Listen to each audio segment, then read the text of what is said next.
Barangay LS 97.1. Mga kwento ng pag-ibig, kwento ng pag-asa at mga kwento ng buhay dito sa Barangay Love Stories. Love Stories.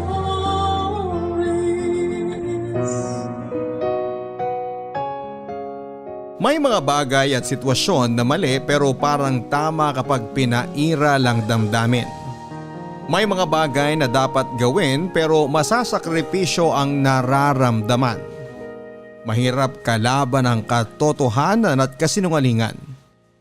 Ikaw, ano ang mga bagay na minsan mong ipinaglaban gamit ang puso at hindi ang isipan? Dear Papa Dudut, ihilingin ko sana na itago mo na lamang ako sa pangalang Boyet.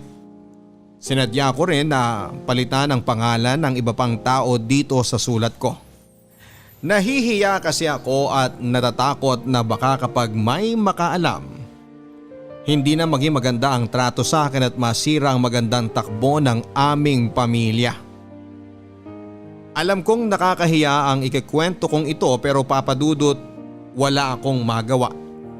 Dahil nagpapakatotoo lang ako sa sarili ko. Ayaw kong dumating ang pagkakataon na magsisi ako, hindi dahil sa ginawa ko, kung hindi dahil hindi ko ginawa ang gusto kong gawin. Alam ko rin na magiging hati ang opinyon ng mga makakarinig ng kwento kong ito. Pero inihanda ko na ang sarili ko sa posible kong mabasa kapag inere ninyo ang aking istorya. Ano man ang kanilang maging reaksyon, ito lang ang masasabi ko. Kung sino ang walang kasalanan at sobrang linis ay siya ang unang mambato. At handa ko yon harapin. Papadudot maliit lang ang aming mag-anak. 3 lang na magkakapatid sa side ng nanay ko at 2 naman sa tatay ko. Nasa lahi na rin yata namin na kaunti lang ang nagiging anak ng bawat pamilya dahil lang pinakamarami na ay 4. Ako ang pinakamatanda sa magpipinsan. Kaya naman talagang kuyang-kuya ako sa kanila. Malalapit kaming lahat dahil na nga rin siguro sa kakaunti lang kami.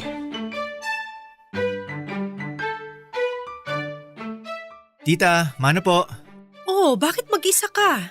Nasaan ang nanay at tatay mo? Susunod daw po sila, may dinaanan lang po sandali. Ano naman yun? Yung nakatoka po yata sa amin na pagkain para sa reunion natin. Akala ko nga hindi kayo pupunta eh. Tuwing Pasko na nga lang tayo nakukumpleto. Pwede po ba na di kami pumunta? Minsan nga lang po to sa isang taon kung mangyari. Ay, tita, nasan po si Alma? Ay nako, nandun sa loob. Mabuti pa nga puntahan mo. Parang wala sa mood, nagmumukmok. Bakit ho? Ewan ko ba ron? Yung boyfriend yata, hindi siya sisiputin dito sa reunion natin. Ay, ewan, ikaw na magtanong. Sigurado namang sasagot sa'yo yun. Sige ho, nag-i-emote lang ho yun.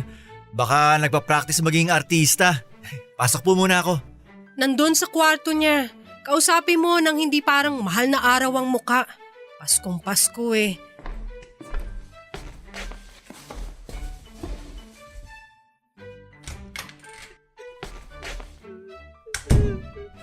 Wow ha? Ano ba yan? Acting workshop? Kuya Boyet naman eh. Kuya Boyet naman eh. Ano ba problema? Wala. Wala? Tingnan mo nga yung mukha mo. Mukhang gift wrapper na lukot. Mabuti pa ang gift wrapper, may design. Busog ka nga, tabi tayo. Ayokong umusog. Gumanap ka ng pwesto mo. Oh, bakit parang sa akin ka nahiinis? Kararating ko lang ah. Wala nga. Wala raw. Yung totoo. Kasi kita mo na nga na umiiyak ang tao, aasarin mo pa. Ano bang dahilan? Si Carlo, yung boyfriend mong uhugin? Sobra ka naman. Sinabi ko naman sa'yo, kalimutan mo na yung boyfriend mo na yun.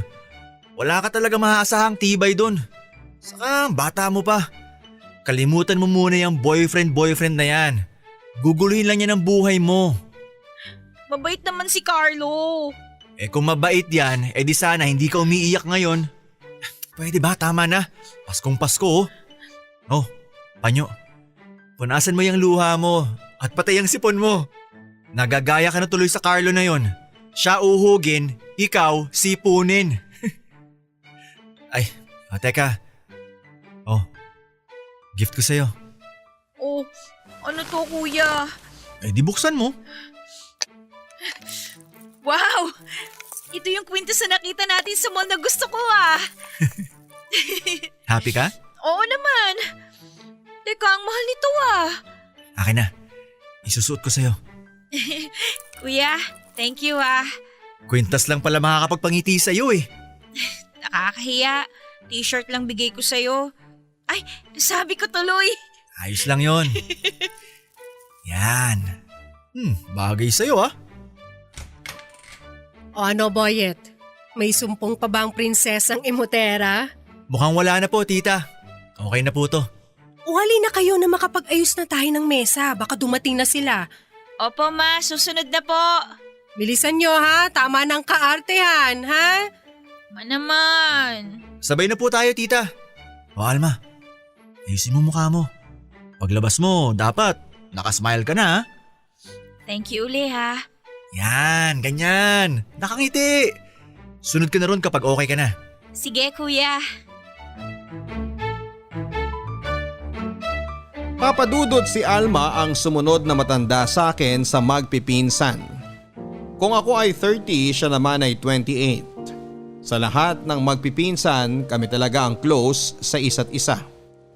Halos lumaki kasi kami sa iisang lugar kaya sobrang lapit talaga namin.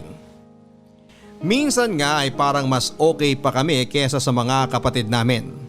Ako ang takbuhan niya tuwing meron siyang problema. Tiwala ang mga tito at tita ko na magulang ni Alma.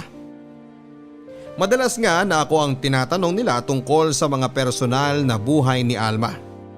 Pero syempre, hindi ko siya nilalaglag. Ayaw ko kasing papadudot na mawala ang tiwala niya sa akin. Kapag kasi nawalan siya ng tiwala, hindi ko na malalaman kung ano ang ginagawa niya at kung sino ang mga nakakasama niya kapag umaalis siya na hindi lakad ng pamilya. Natutuwa rin naman ako papadudot dahil sa akin pa siya minsan nag-a-update ng mga nangyayari sa kanya. Yung sa akin, totoo. Yung sa parents niya, kalahati lang ang totoo.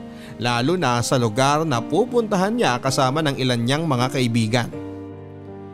Ewan ko ba papadudot pero parang iisa ang takbo ng isipan namin. Pati na mga gusto at plano sa buhay, nagkakaparehas kami.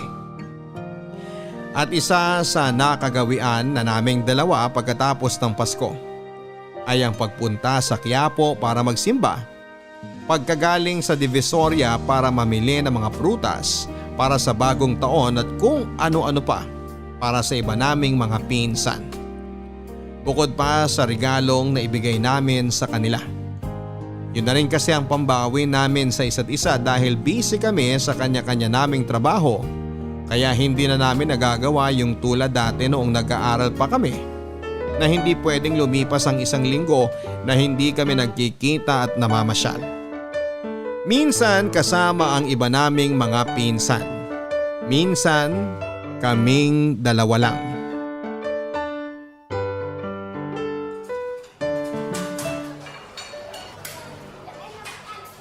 Napagod ka? Okay lang kuya. Ang daming tao no? Inuubos yata yung mga napamaskuhan nila kaya ang daming namimili. Kain na tayo. Okay ka na ba dyan? Ang dami kaya nitong in-order mo para sa akin. Pinatataba mo ako eh. Okay lang yan. Sa haba ng nilakad natin kanina, natagtag na yung iba mong taba. So parang sinasabi mo na rin na mataba na nga talaga ako. Oh, ikaw nagsabi niyan ha, di ako. Parang kang si Carlo eh. Bakit? Madalas akong sabihan ng mataba. Sabi nga niya sa akin mag-diet daw ako. Bakit? Kapag tumaba ka ba, iiwan ka niya? Ay, biniro niya ako ng ganyan. Nasampal ko nga siya eh. Kumain ka mabuti. Gusto mo, dagdagan ko pa yan eh. Kumain ka na kumain. Ayos lang yan. Magpataba ka pa ng husto. Para maasar mo ako lalo. Para iwan ka na ng Carlo na yon. Uy, grabe ka. Ang sama mo talaga. Mas masama yung boyfriend mong uhugin. Isipin mo, ang pinagbabasihan niya ng relasyon nyo ay yung katawan mo. Loko, di ba? Joke lang naman yun. Ang biro, kalahati nun laging totoo. Yun ang tatandaan mo. Uminom ka nga muna ng juice. Oh, na-high blood ka eh. Nakakainis naman talaga yung Carlo na yun eh. Kala mo naman ang ganda ng katawan. Untog ko yun sa abs ko eh. Ha? Abs? Oh, nasaan ang abs? Hindi lang halata kasi maluwag lagi ang suot kong t-shirt. Sige na, kain ka na. Pati abs ko, papakailaman mo pa eh. Thank you sa libre kuya ha.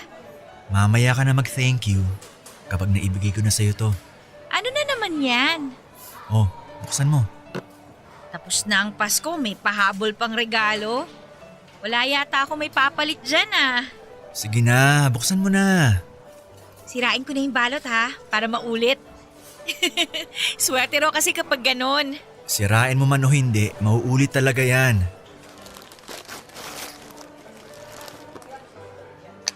Hala! Kuya! O ano, ayaw mo? Grabe ka! Ayaw mo nga. Ito yung kapares na bracelet itong kwintas sa binigay mo, di ba? Eh kasi naisip ko, mas okay kung terno, di ba? Baka malungkot yung kwintas kapag di niya kasama yung partner niya. Parang ako. Kapag nawala ka, di na masaya. Ang corny! Pero thank you kuya ha. Sige, ganito na lang. Humiling ka ng kahit na ano. Kapag kaya ko, go! Bili natin. Kapag hindi, edi hatian mo na lang ako sa presyo. Kahit ano? Sure ka? Oo nga, kahit nga ano. Makipag-break ka na dyan sa boyfriend mo. Ha? Joke lang! Ikaw na ang nagsabi. Ang kalahati ng joke. Totoo. Ayoko lang na dumating ang araw na masaktan ka dahil sa kanya. Ayoko lang na isang araw magkwento ka sa akin habang umiiyak ng dahil sa kanya. Hindi naman siguro mangyayari yon. Sana. Sige na, kain na. Ingatan mo yan ha. Pati yung kwintas. Gusto ko, lagi mo yang suot. Siyempre naman, iingatan ko to. Ang mahal ko yun ito. Pero thank you kuya ha. Payakap nga ako. Tama na.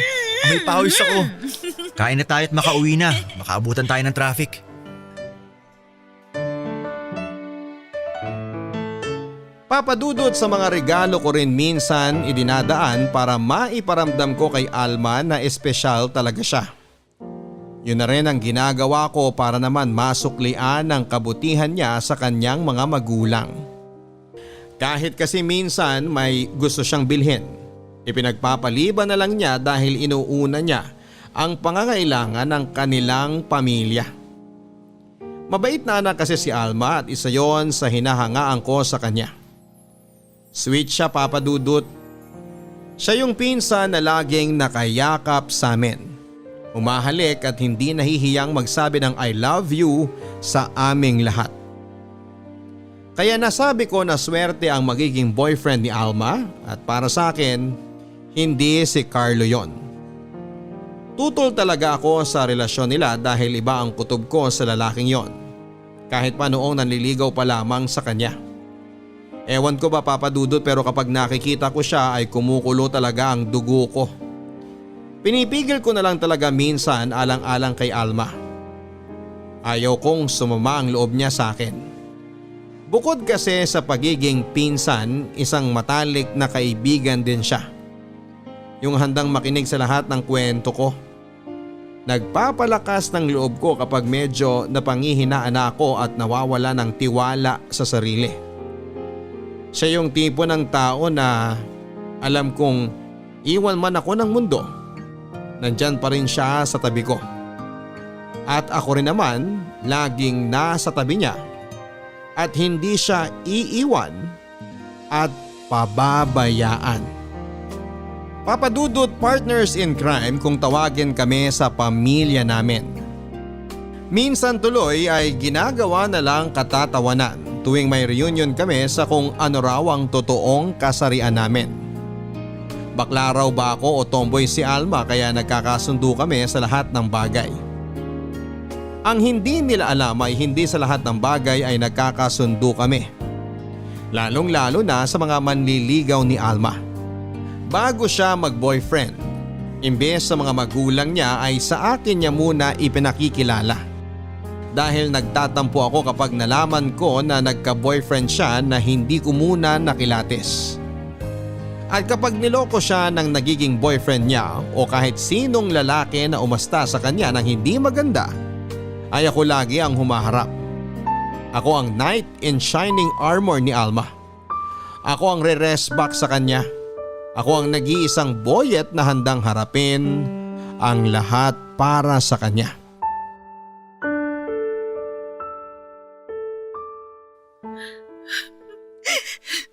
Umalis ka na!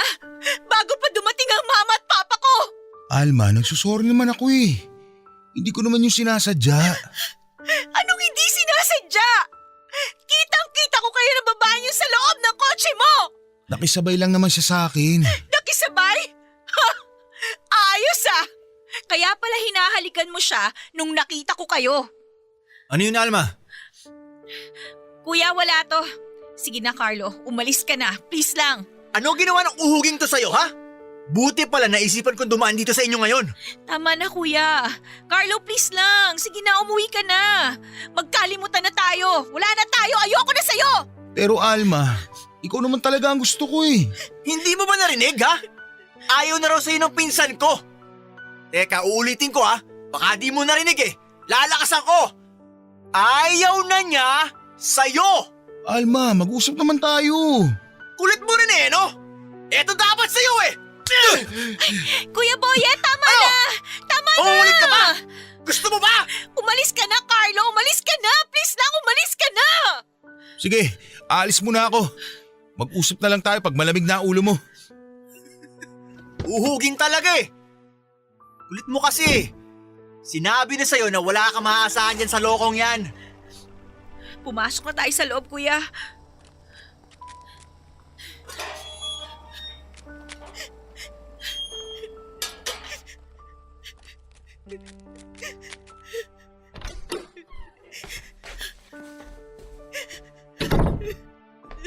Ano ba kasi nakita mo dun sa Carlong yon?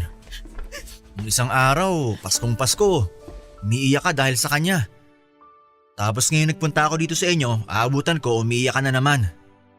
Alma ha, utang na loob. Kapag nakita ko pa yung Carlo na yung nakasama ka, babalian ko ng buto yon. Hindi na yun magpapakita. Kuya, salamat ha. Buti na lang talaga nandyan ka. Huwag mo na lang sabihin kina mama at papa kung ano yung nangyari kanina. Please. Tsaka, huwag ka mag-alala. Okay na yun. Alam mo Alma, hanggat may boyfriend ka, hindi ako pwedeng di mag-alala. Hanggat may ibang lalaki sa buhay mo, di pwedeng di kita isipin. Alangan namang tumanda akong dalaga, kuya. Mas mainam na siguro yung ganon. Teka, nasan yung kwintas na regalo ko sa'yo? Bakit di mo suot? Pati yung bracelet. Ay, hindi ko lang nasuot. Ginamit ko kasi yung kwintas na binigay ni Carlo. Patingin nga ng kwintas na yan. Hubarin mo. Bakit? Gusto ko lang makita. Teka, hubarin ko lang. Oh, yan. Oh, to. Sagwa ng itsura. Bakit mo pinutol? Para di mo na magamit. Total, wala naman na kayo eh. Yung bigay ko na lang ang gamitin mo. At sa susunod na makita ko yung Carlo na yun dito, ganyan din ang gagawin ko sa leeg nun. Sobra ka naman? Tara, kain tayo sa labas. O kaya nood ng sine. Pampaalis inis. Libre mo? Eh syempre naman.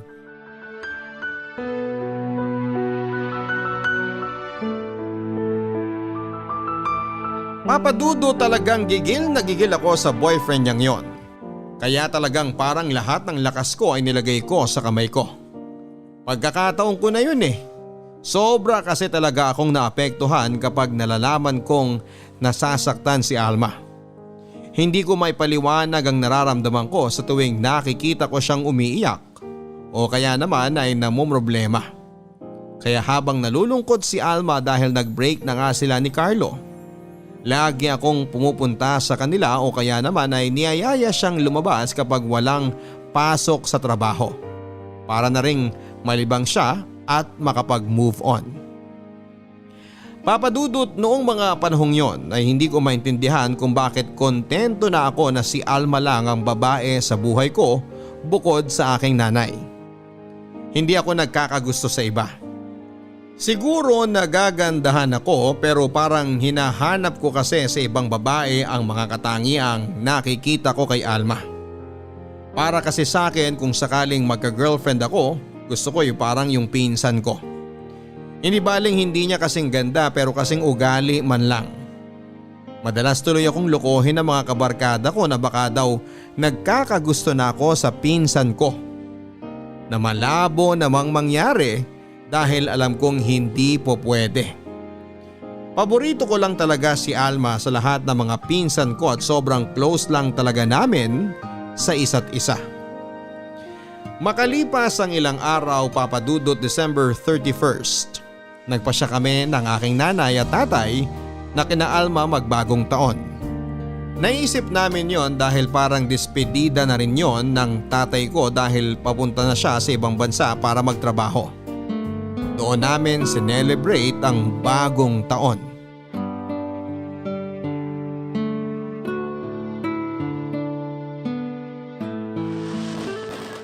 First time natin ginawa na dito kayo nagbagong taon ah. Sabi sa akin ni Kuya para isang gastusan na lang daw, pati despedida niya. Sabi ko nga sa kuya mo, wag nang umalis at may trabaho naman dito sa Pilipinas. Ay ate, sinabi ko rin yan kanina sa kanya. Hindi naman raw niya kikitain dito ang suswelduhin niya ron. Saka nandyan naman daw si Boyet. Siya na munang bahala sa amin habang wala ang tatay niya. Hindi ba, Boyet? Opo naman. Tita, si Alma po. May kausap sa cellphone kanina eh. Ayan na pala. Alma, saan ka ba galing? Hinintay ko lang po sa labas tong cake na padala ni Alvin. Sinong Alvin? Bagong manliligaw ni Alma. Ha? Manliligaw? Oo, hindi ko nga pala nasabi sa'yo, kuya. Yung kaopisina ko yon. Ay, teka lang po. May dala akong mga lusis. Labas lang po ako.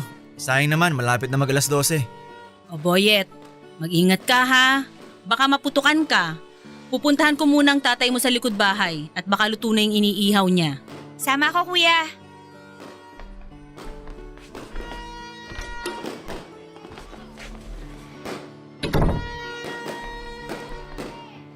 Ang dami mo namang dalang lusis, kuya. Oh, may pikulo ka pa ah. Pang bata lang to ah. Kailan alis si Tito? Next week. Oh, ito, may dala akong posporo paninde. Meron ako. Saan mo binili tong mga to? Diyan lang. Bakit parang ang suplado mo ngayon? Sige ka, buong taon kang magiging masungit. Ano naman? Bakit ba? Wala. Bakit ka nga ganyan? Wala nga sabi. Kung gusto mo magpailaw, magpailaw ka na lang dyan. Ito naman si kuya oh. Bakit ba kasi? May kasalanan ba ako sa'yo? Di ba nga sabi ko wala? Wala! Bakit ka ganyan sa akin? Ano ba, Alma?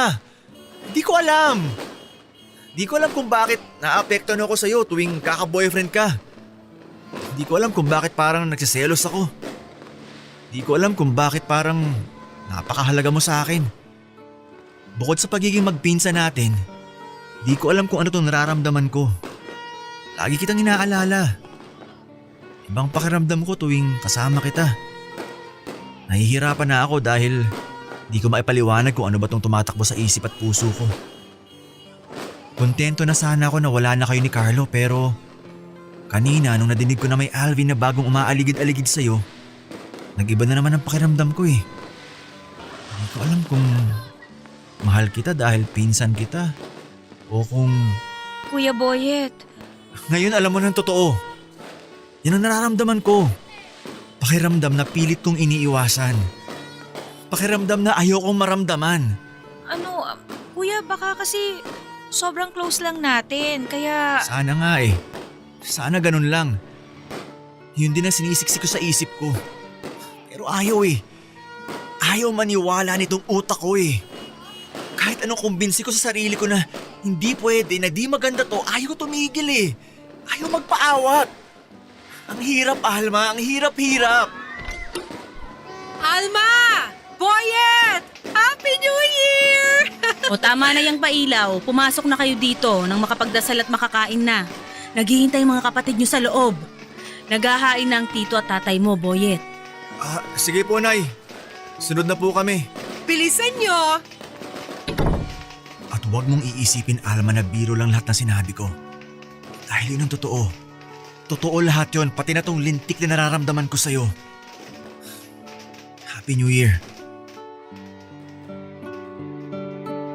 Papadudot kasabay ng malakas na putukan ay hindi ko rin napigilan ng pagsabog ng nararamdaman ko. Hindi ko maintindihan kung bakit lumabas sa bibig ko ang mga salitang yon at kitang-kita ko sa mukha ni Alma ang pagkabigla sa mga narinig niya sa akin. At parang natauhan din akong bigla dahil sinabi ko ang mga salitang hindi ko dapat sinabi sa kanya. Maling-mali ang ginawa kong yon dahil nagpadala ako sa emosyon. Hindi ko inisip na dahil sa ginawa kong yon, pwede akong iwasan ni Alma. Na dahil sa ginawa kong yon, imbes na mas mapalapit ako sa kanya ay ako ang gumagawa ng paraan para layuan niya ako. Natakot din ako, Papadudot, na baka sabihin ni Alma sa kanyang mama at papa ang mga sinabi ko sa kanya. O kaya naman ay baka maikwento niya sa iba pa naming mga pinsan. Pero wala na akong magagawa pa. Nang mga panahong yon, Papadudot, dahil tapos na. Nasabi ko na, nangyari na. Kaya sa pagpasok ng bagong taon, imbes na magkaroon ako ng bagong pag-asa, maging masaya at maging mas positibo, ay bigla akong nakaramdam ng pangamba sa mga sumunod na araw. Sabay-sabay kaming mga nagmedyanoche pero hindi kami nagkikibuan ni Alma. Hindi ko alam kung napapansin ba yon ng mga magulang ko at ng mga tito at tita ko. Papadudot, ang hirap ng ganong kalagayan. Akala ko pang-aasar lang ang sinasabi sa akin ng mga tropa ko. Yun pala, dinidinay ko lang ang katotohanan sa totoong nararamdaman ko para kay Alma na pinsan ko. Papadudot, kinabukasan ay pinilit kong burahin sa isipan ko ang lahat ng nangyari at sinabi ko. Pinilit kong kumbinsihin ang sarili ko na hindi totoo ang nararamdaman ko para kay Alma. Nag-iisip din ako ng paraan para mabawi ang lahat ng mga pinagsasabi at pinagtapat ko sa kanya. Pero Papadudot, mahirap nang bawiin ang mga salita. Talagang dapat munang pinag-iisipang mabuti ang isang sasabihin. Kailangan munang dumaan sa utak ang bawat salita bago palabasin sa bibig. Pero ang nangyari kasi sa akin ay parang puso at damdamin ko na ang nagsalita at ginamit lang na instrumento ang dila ko para ipaalam kay Alma ang totoo kong nararamdaman para sa kanya. Hindi ako nakatulog, Papadudot, kaya pagpasok ng January 1 ay puyat na puyat ako. Nang makita ko si Alma, iniwasan niya ako. Kumain kami ng sabay-sabay pero hindi rin kami nag-uusap. Natapos kaming mananghalian ng hindi nagkikibuan. Alam kong napapansin na yon ng mga matatanda sa amin pati na ang nakakabata naming mga kapatid dahil hindi normal sa amin ni Alma ang hindi nagkukulitan at nagpapansinan. Kaya gumawa ko ng paraan para makausap kong muli siya at humingi ng sorry sa mga sinabi ko.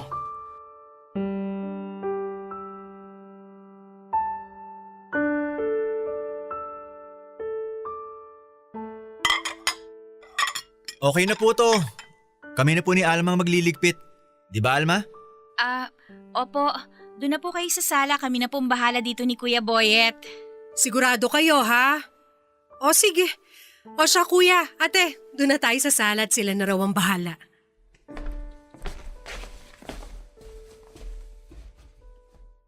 Alma. Alma. Sorry. Uy. Umimik ka naman dyan. Pansinin mo naman ako. Wala akong sasabihin, Kuya. At wala akong alam na pwedeng maging reaksyon ko sa lahat. Sorry na. Sorry talaga. Hindi ko alam kung anong isasagot ko sa sorry mo eh. Sana wala namang magbago. Please. Huwag ka mag-iiba. Paano walang magbabago? Sa tingin mo kaya hindi ako maiilang sa'yo?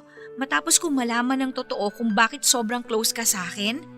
Kung bakit sa lahat ng magpipinsan ako ang paborito mo? Kung bakit kung ano-anong binibigay mo sa akin? Ngayon alam ko na lahat pala ng yon may dahilan. At hindi lang dahil magpinsan tayo. Tapos, gusto mo walang mag-iiba?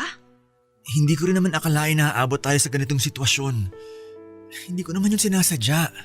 Kuya, ang hirap eh. Alam mo na mali yan. Sana noon pa man pinigil mo na. Sana dumistansya ka na rin. Sana nagsinungaling ka na lang din sa akin. Sorry talaga. Ang hirap eh.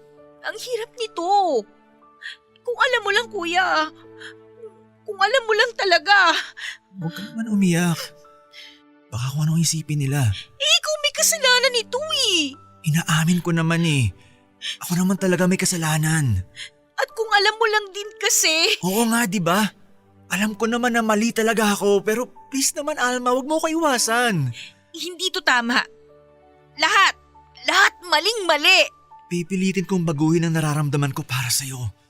Gagawin ko ang lahat. Kung space ang hinihingi mo tulad ng sinasabi mo, gagawin ko. Hindi kita kukulitin. Hindi mo na ako pupunta dito sa inyo. Pipilitin ko na di mahalata ng mga kamag-anak natin. Gagawa ako ng paraan para kunwari sobrang busy ako. Ganun na lang. Mali kuya. Mali. Huwag mo nang ulit-ulitin. Nagigilty na nga ako eh. Mali na rin tong nararamdaman ko para sa'yo. Magpinsan tayo pero nahuhulog na rin yata ako sa'yo.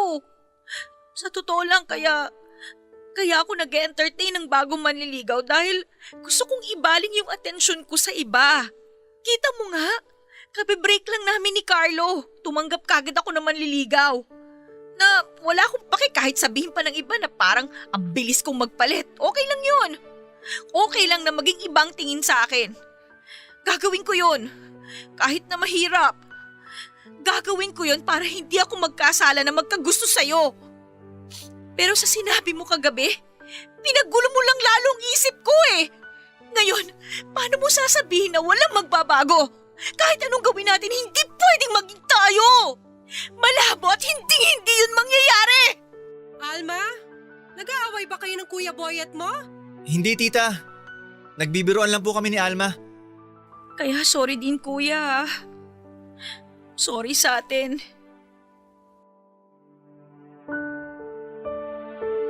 Papadudot, hindi ako halos nakakilos sa mga narinig kong yon kay Alma. Akala ko ako lang ang may nararamdaman sa kanya. Pero parehas pala kaming may nararamdaman sa isa't isa. Lalong naging komplikado ang sitwasyon dahil pagbali-balik na rin man namin ang mundo. Hindi pwedeng masunod ang gusto naming mangyari. Alam kong mali, alam kong bawal pero hindi ko maipaliwanag ang nangyari sa amin. Oo nga at kahit mas naging komplikado ang sitwasyon, nandun pa rin ang konting saya dahil hindi lang pala ako ang may espesyal na nararamdaman para sa pinsan ko. Sa punto siguro papadudot ng sulat kong ito ay marami na ang humuhusga sa aming dalawa ni Alma. Marami na rin ang nagkokomento na kasalanan ang naramdaman namin sa isa't isa. Pwedeng oo papadudot, tama sila na malito. Pero paano magiging mali para sa amin ang isang pakiramdam na sa tingin namin ay tama? Kung may kasalanan kami, yon ay ang pagmamahal na hindi namin napigil.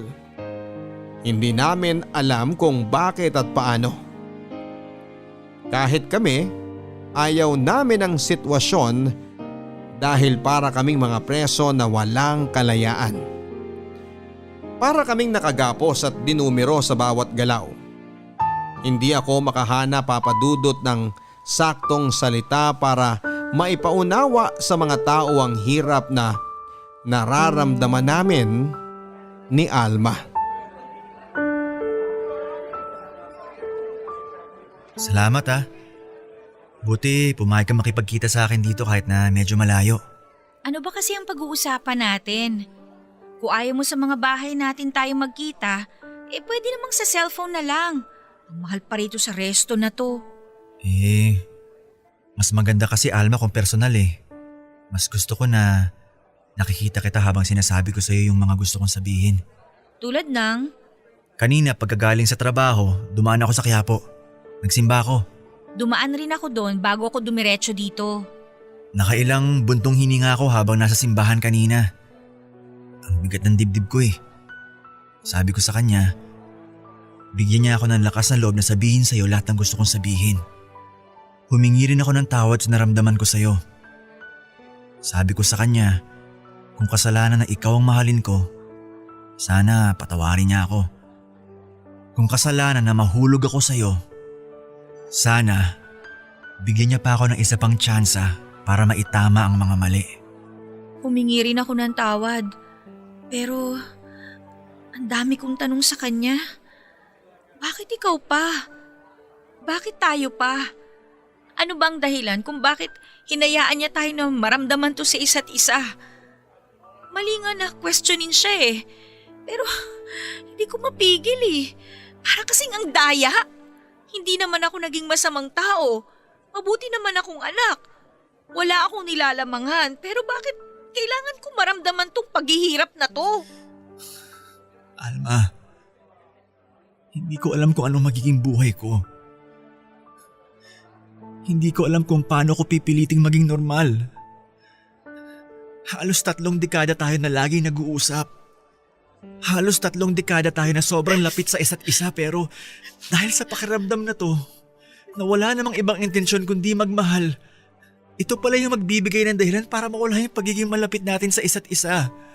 Kung pwede lang makipagpalit ng ibang pagkatao, noon ko pa ginawa. Hindi para kalimutan ka, kundi para maituloy ko kung ano man itong nararamdaman ko para sa'yo. Tama na. Sa mga sinasabi mo, lalo lang ako nahihirapan eh.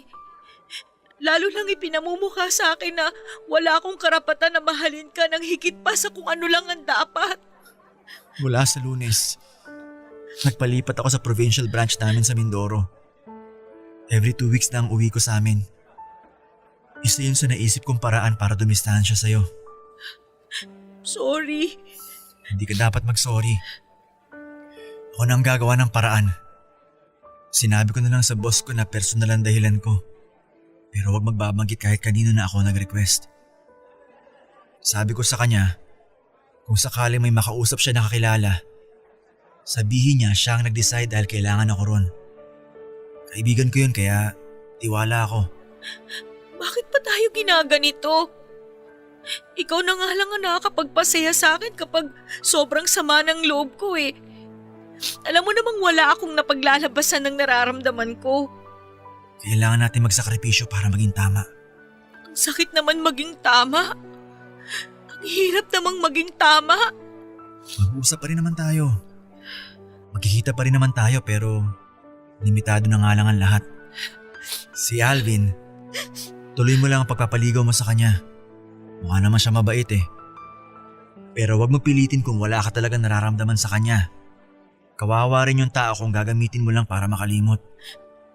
Darating din siguro yung talagang magugustuhan mo. At ang masakit, malabong maging ako yun. Ito nga pala yung kwintas at bracelet na bigay mo sa akin. Bigay mo na lang yan sa babaeng mamahalin mo. Yung mamahalin mo talaga. Sa'yo yan. Bigay ko yan sa'yo. Kunin mo na. Hanggat nakikita ko yan, mas maaalala ko lang kung gaano mo ako pinahalagahan. Kung ano ako sa'yo, may hirapan lang ako lalo eh. Kaya please, kunin mo na yan. Ibigay mo na yan sa mas nararapat pagbigyan. Alma, meron akong sasabihin sa'yo. Please, hindi mo kailangan sumagot. Pakinggan mo lang ako. Please, wag na. Please.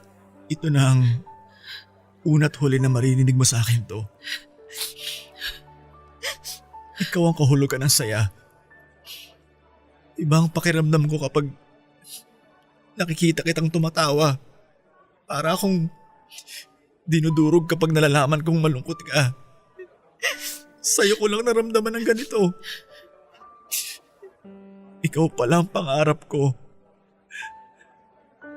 Alma, Pakiusap wag. Huwag mong sasabihin yan. Hayaan na lang natin na nararamdaman natin yan. Huwag na lang nating sabihin. Sige na, mauna na ako. Malapit na nga palang birthday ko. Sana makapunta ka pa rin, ha? Alma, mag-iingat ka lagi. Si Boyet pa rin ako, ha? Ako pa rin to. Alis na ako. Salamat. Salamat sa lahat ng ginawa mo sa akin. Ramdam ko. Damang-dama ko. Thank you.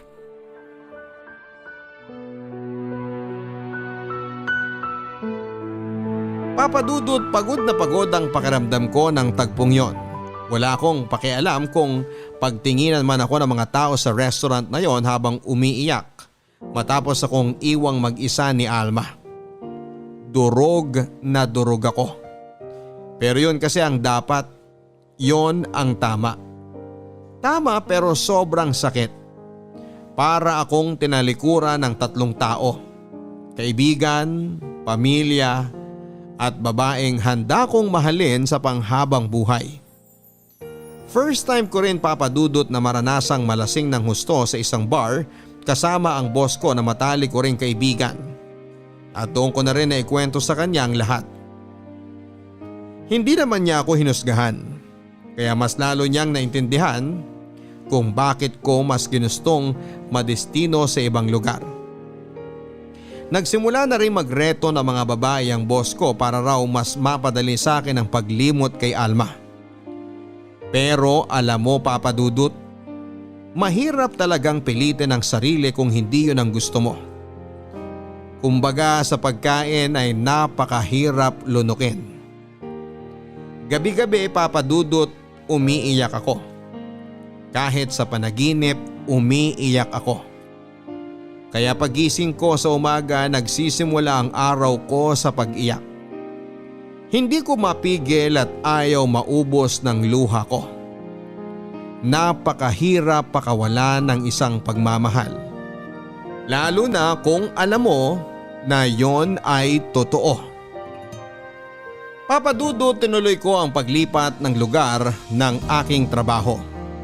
Tiniis ko ang maraming bagay. May mga pagkakataon na natutokso akong tawagan si Alma pero pinipigilan ko. Aaminin ko rin na may mga sandali na umaasa ako na si Alma ang tatawag sa akin at kapag nangyari yon, sasagutin ko talaga ang tawag niya. Pero Papa Dudut, hindi yon nangyari. Ilang araw pa lang ang nilalagi ko noon sa Mindoro.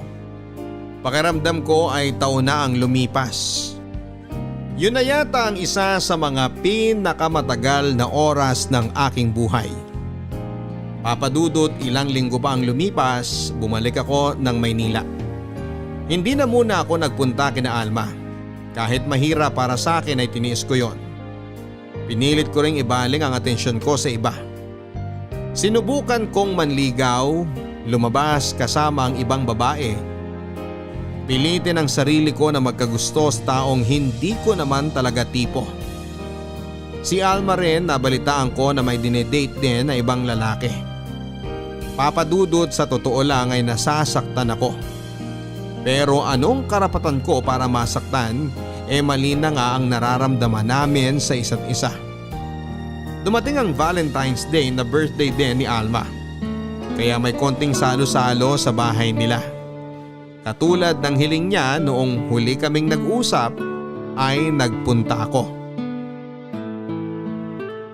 Alma, happy birthday. Salamat.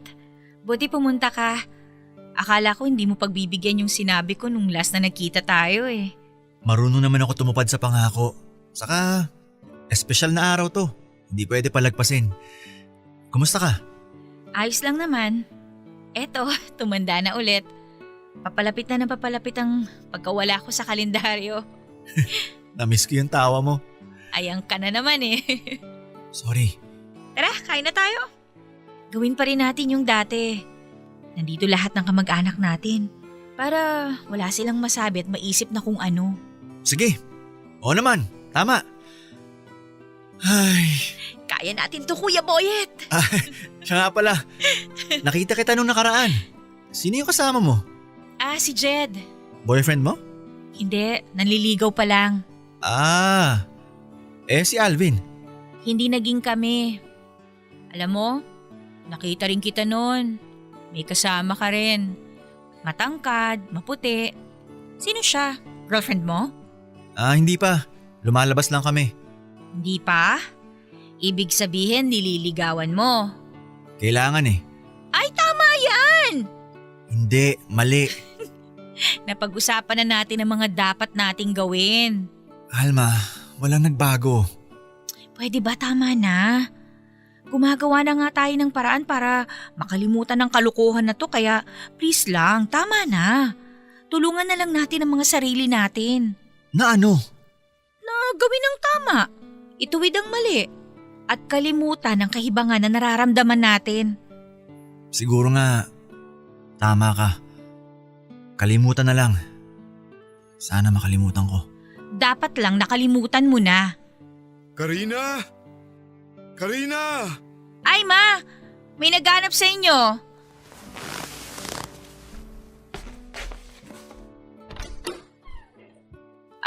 Manong, sino po kayo? Ikaw na ba si Camille? Si Alma po ako. Si Camille ka. Sino yan, nak? Hindi ko po alam, ma. Karina! Dino? Bakit anong ginagawa mo rito? Hindi ako manggugulo, maniwala ka. Gusto ko lang siyang makita kahit ngayon lang. Kahit isang beses lang. Siya na ba si Camille? Umuwi ka na, Dino. Sige na, umuwi ka na. Birthday niya ngayon, di ba? Di ako pwede magkamali dahil araw ng mga puso nang ipinanganak siya. Salamat, Karina. Salamat. Gusto ko lang talaga siyang makita. Wala na ang asawa ko. At bago siya binawian ng buhay, nangako ako na pupunta ako rito sa inyo para alamin ang kalagayan ni Camille. Camille, yun kasi ang dapat na ipinangalan namin. Di ako manggugulo. Yun lang talaga ang ipinunta ko rito. Gusto ko lang gawin ang bilin ko sa asawa ko bago siya binawian ng buhay. Iha, pwede bang mahawakan ang kamay at mukha mo? Ho? Sige na, Sige ho. napakaganda mo. Maswerte ka. O sige, aalis na ako. Karina, salamat. Ma, sino ba siya? May mga bisita pa. Mamaya na tayo mag-usap.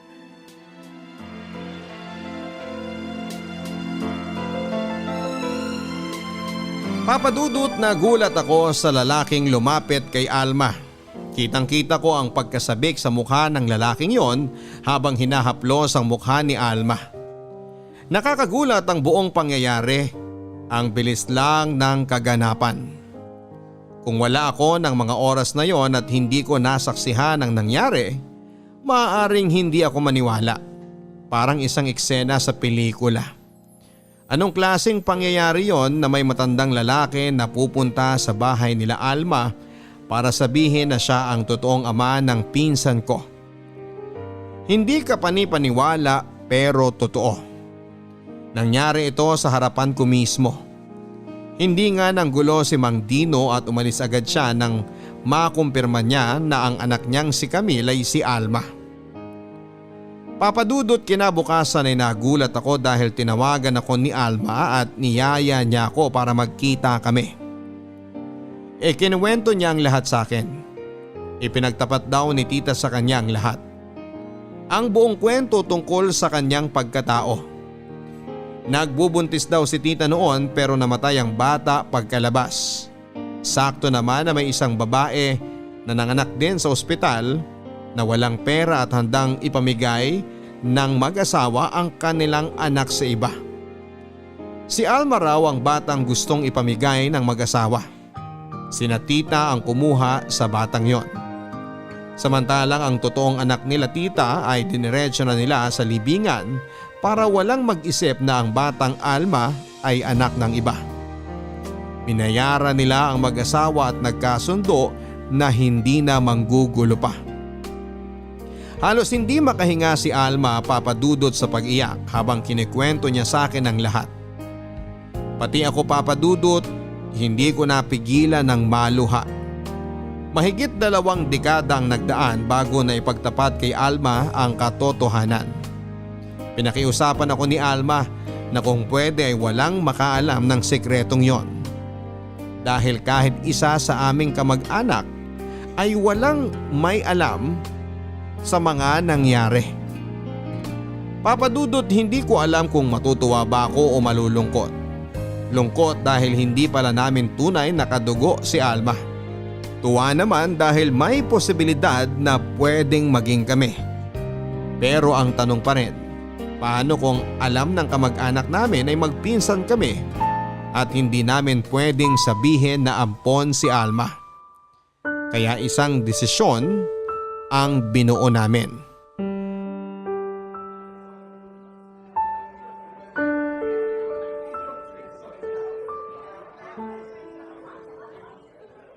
Oh, bakit mo na naman ba ako pinapunta dito? Ano namang meron? Kinakabahan na naman ako eh. May sasabihin sana ako sa'yo. Ano ba yun? May i-offer sana ako sa'yo. Ano ba yan? Ano yun? Yung boss ko na kaibigan ko, madedestino siya sa Singapore. May bakante pa raw na trabaho. Inaalok mo ako na magtrabaho doon? Sana. Pwede naman. Oo naman. Kahit ano, basta okay ang sweldo. Ayos ang sweldo. Magandang kumpanya rin yun. Pero Alma, higit pa rin ang dahilan kung bakit ko sinasabi to sa'yo ngayon. Eh ano pa? Wala akong maisip na iba pang rason. Hindi lang ikaw magtatrabaho ron. Pati ako. Kapag nandun na tayo, wala makakilala sa atin. Wala makakaalam ng nararamdaman natin sa bawat isa. Alma, hindi tayo magkadugo kaya wala nang mali sa nararamdaman natin. Pwede na natin ituloy kung anong nasa puso natin. Pero… Mahal kita. Matagal na, alam mo yan. Kung noong komplikadong sitwasyon sobra na kitang mahal lalo ngayon. Ngayon na alam kong pwede nang maging tayo. Pero kailangan nga lang natin lumayo dito sa Pilipinas kung saan may nakakaalam ng mga sikreto natin. Kuya Boyet… Mahal mo ba ako? Oo! Alam mo rin naman yun, di ba? Kaya nga payag ka ba? Walang makakaalam, tayong dalawa lang. Mamumuhay tayo ng tahimik. Siguro minsan uuwi tayo dito sa Pilipinas para magbakasyon at dalawin sila pero babalik din tayo ng Singapore. Ano? Kung sa tingin mo yan ang tama, sige, payag ako. Papayag ako dahil mahal kita. Salamat. Maraming salamat. Hindi mo alam kung gaano mo ako pinasaya. Ano ba yan? Naiiyak ako. Noon ko pa naman sa'yo gustong sabihin to eh. Ano yun? Na mahal kita. Mas mahal kita. Teka, may ibibigay ako sa'yo. Ano na naman yan? Di ba sabi mo, ibigay ko to sa babaeng mamahalin ko? Sa babaeng karapat dapat? Ito, ikaw yun. Kaya sana tanggapin mo ulit tong kwintas at bracelet na to. Thank you. I love you. I love you. Bukas na bukas, ayusin natin lahat ng kailangan mong papel ha. Magsisimula ulit tayo. Kain na tayo, kuya. Kaya lang paano kung may biglang makaalam? Saka na natin yan isipin. Ang mahalaga magkakasama tayo. Wala tayong nilalabag. May sinisikreto pero alam nating tama na ang lahat ng nararamdaman natin. Hindi na to bawal. Totoo na to.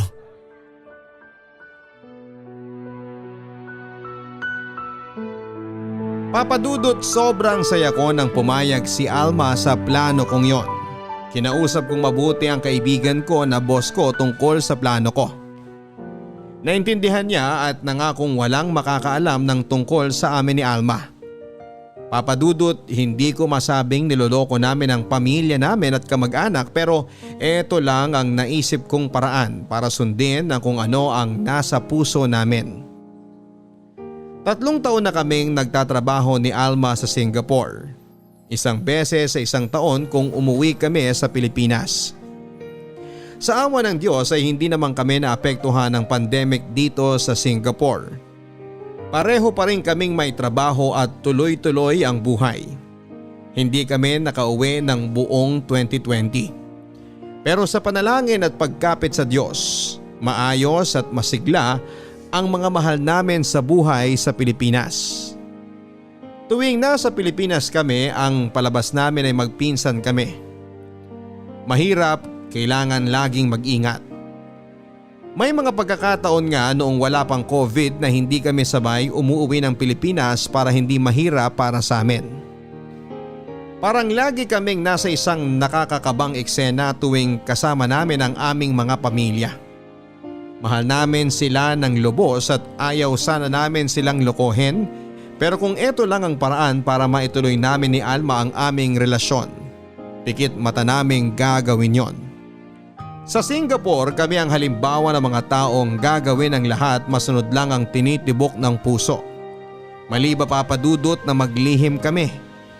Siguro oo, konti, pero kapag puso ang ginamit, eto na po ang pinakatama. Ang mahalaga ay may malaki mang kaming sekreto. Alam naman namin ang katotohanan na nagmamahal lang kami at handa namin itong ipaglaban. Hanggang dito na lamang po Papa Dudut at maraming salamat. Ang inyong kapuso at kabarangay forever, Boyet. Mga kwento ng pag-ibig, kwento ng pag-asa at mga kwento ng buhay dito sa Barangay Love Stories. Love Stories.